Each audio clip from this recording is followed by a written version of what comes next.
महाराज सूरनसेन महाप्रतापी एवं बहादुर राजा थे। सूरजगढ़ की जनता महाराज सूरनसेन के न्यायप्रियता एवं कुशल राज्य संचालन से प्रसन्न थी। महाराज को बस एक बात की चिंता थी कि उनके बाद सूरजगढ़ की गद्दी पर कौन बैठेगा। उन्होंने अनेक यत्न एवं पूजा पाठ की, पर महारानी पुत्र रत्न से वंचित रही। महारानी को एक मात्र पुत्री नैना थी, अतः महाराज ने सोचा कि नैना ही बड़ी होगी तो किसी योग्य राजकुमार से उसकी शादी करके उस राजकुमार को राज सौंपकर तपस्या के लिए जंगल या पर्वत की ओर प्रस्थान करेंगे। समय बीतता गया और समय के साथ नैना शादी योग्य हो गई। अब महाराज सूरजसेन को नैना के लिए योग्य वर की चिंता सताने लगी। अपनी मन की बात महाराजा ने महारानी और अपनी माँ अर्थात राजमाता से कही। राजमाता पुलकित होकर बोली, बेटा, इसमें चिंता की क्या बात है? तुम आराम से राजकाज देखो। मैं अपनी पौत्री के लिए योग्य वर की तलाश करती हूँ। यह कैसे हो सकता है राजमाता? मैं महल में बैठा रहूं और आप इस उम्र में वर की तलाश करने निकलेगी? यह नहीं हो सकता। महाराजा ने कहा, तुम समझे नहीं, मैं सारा काम यहीं बैठकर करूंगी, मुझे कहीं जाने की जरूरत नहीं। राजमाता ने अपने दूतों के माध्यम से अनेक राज्यों में घोषणा करवा दी कि जो राजकुमार या विद्वान पुरुष राजमाता के प्रश्न का जवाब देगा, उसके साथ राजकुमारी नैना की शादी की जाएगी तथा सूरजगढ़ का राजा घोषित किया जाएगा। राजमाता का संदेश जंगल की आग की तरह चारों ओर फैल गया। राजमहल में राजकुमारों का तांता लग गया, किंतु कोई भी राजमाता के प्रश्न का जवाब नहीं दे पाया। यह देखकर महाराज काफी निराश हो गए। महारानी सिर पीटने लगी कि अब राजकुमारी बिन ब्याही ही रह जाएगी।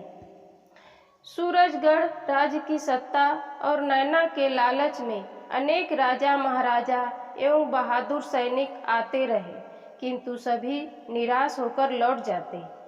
राजकुमारी नैना राजमाता के साथ ही रहती तथा तरह तरह के राज महाराजाओं को देखकर आश्चर्यचकित रह जाती, पर आश्चर्य की किसी ने भी राजमाता के प्रश्न का जवाब नहीं दे पाता। महाराज बहुत चिंतित हुए। एक रोज दरबार में महाराज दरबारियों से विचार कर रहे थे कि एक संतरी ने महाराज का अभिनंदन किया और कहा कि एक युवक जो देखने में गरीब और कमजोर है, वह राजमाता के प्रश्न का जवाब देने आया है। महाराज ने आंखें लाल पीले करते हुए चीख पड़ा, एक साधारण और निर्धन युवक को यह हिम्मत कैसे हुई कि वह राजकुमारी से विवाह करने की सोची? उसे दरबार में शीघ्र उपस्थित करो, हम उसकी इस धृष्टता के लिए कठोर सजा देंगे। महाराजा की आज्ञा पर उस युवक को दरबार में उपस्थित किया गया। 30 साल का पतला दुबला और उसके कपड़े फटे और पुराने थे। पांव से रिस रिस कर खून टपक रहा था। उसे देखकर दरबारियों में कानाफूसी होने लगी। महाराज उस फटे हाल युवक को देखते ही फट पड़े और चीख कर पूछा, तुम राजा और राजकुमारी का लोभ तुम्हारी आंखों पर पर्दा डाल दिया है कि तुम अपनी औकात भूल गए? तुम्हारी यहाँ तक आने की हिम्मत कैसे हुई? महाराज, मैं अपनी गलती के लिए क्षमा चाहता हूँ। मैं 50 कोस दूर चंदनगढ़ से आया हूँ। वहाँ मैं गुरुकुल में रहकर शिक्षा ग्रहण करता हूँ। मेरे पिता एक नाविक हैं। जब मैंने सुना कि बड़े बड़े राजा महाराजा और राजकुमारों ने राजमाता के प्रश्न का जवाब नहीं दिया, तब मैं उत्सुकता से राजमाता का प्रश्न सुनने आया हूँ। पर मेरे मन में राजकुमारी से शादी की इच्छा है, न राजपाट की। इसी बीच राजमाता राजकुमारी नैना के साथ राज दरबार में आई। उन्हें देखकर सारे दरबारी खड़े होकर अभिनंदन किया। उस युवक ने भी झुककर राजमाता का अभिनंदन किया। युवक के वहां आने का प्रयोजन जानकर राजमाता बहुत खुश हुई। राजमाता ने राजा को समझाया कि कोई भी व्यक्ति को उसके कपड़े से नहीं आंका जा सकता। समय के अनुसार ही सब कुछ होता है। युवक गरीब है, पर उसकी गरीबी पर हंसना मूर्खता है।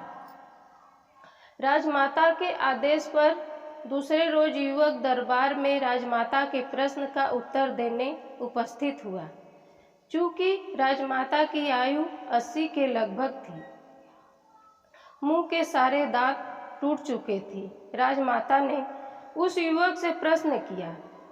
राजमाता के दांत टूटे होने के कारण आवाज बाहर नहीं निकलती थी, सिर्फ मुंह खुलता और बंद होता था। राजमाता के बगल में राजकुमारी नैना बैठी थी।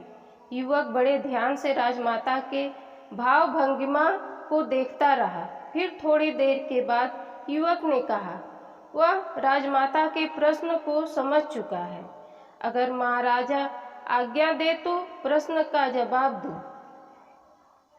महाराज ने कहा कि तुम सही उत्तर दे दोगे तो राजकुमारी नैना से शादी करा दूंगा, वरना तुम्हें कठोर सजा दी जाएगी। युवक ने भी महाराज के सामने शर्त रखी कि अगर वह जवाब सही दे दिया तो महाराज को नए राजा अर्थात युवक के अनुरोध पर उन्हें राज से बाहर नहीं जाना होगा। महाराज ने उसकी शर्त मानते हुए जवाब देने को कहा। युवक ने बोलना शुरू किया। राजमाता का प्रश्न था कि जन्म के साथ से ही जीभ मेरे मुंह में है। 1 वर्ष पश्चात मेरे दांत निकले, किंतु जीभ तो मेरे मुंह में है, पर दांत क्यों नहीं है? युवक की बातें सुनकर सारे दरबारी चकित रह गए। राजमाता के चेहरे पर मुस्कान फैल गई। महाराज ने कहा, इसका जवाब क्या हुआ? युवक ने बताना शुरू किया कि जीभ का आचरण और व्यवहार नर्म और मुलायम है, जबकि दांत कठोर होते हैं। राजमाता कह रही हैं कि कठोर स्वभाव वाले मनुष्य की उम्र दांतों की तरह कम होती है, जबकि जीभ जैसे नर्म और मुलायम स्वभाव वाले लोगों की उम्र लंबी होती है। हमें चाहिए कि अपने व्यवहार को जीभ जैसे मुलायम, नर्म और लचकदार रखें, न कि दांतों जैसा कठोर और अड़ियल। जवाब सुनते ही दरबार में तालियों की गड़गड़ाहट गूंज उठी। सभी ने युवक की खूब प्रशंसा की। उसी समय राजा ने घोषणा की कि राजकुमारी की शादी इसी युवक से होगी। युवक राजा की घोषणा सुनकर प्रसन्न हुआ। शुभ मुहूर्त पर राजकुमारी नैना के साथ उसका विवाह संपन्न हो गया तथा उसे सूरजगढ़ का राजा घोषित किया गया। इस प्रकार निर्धनता पर बुद्धि की जीत हुई। धन्यवाद।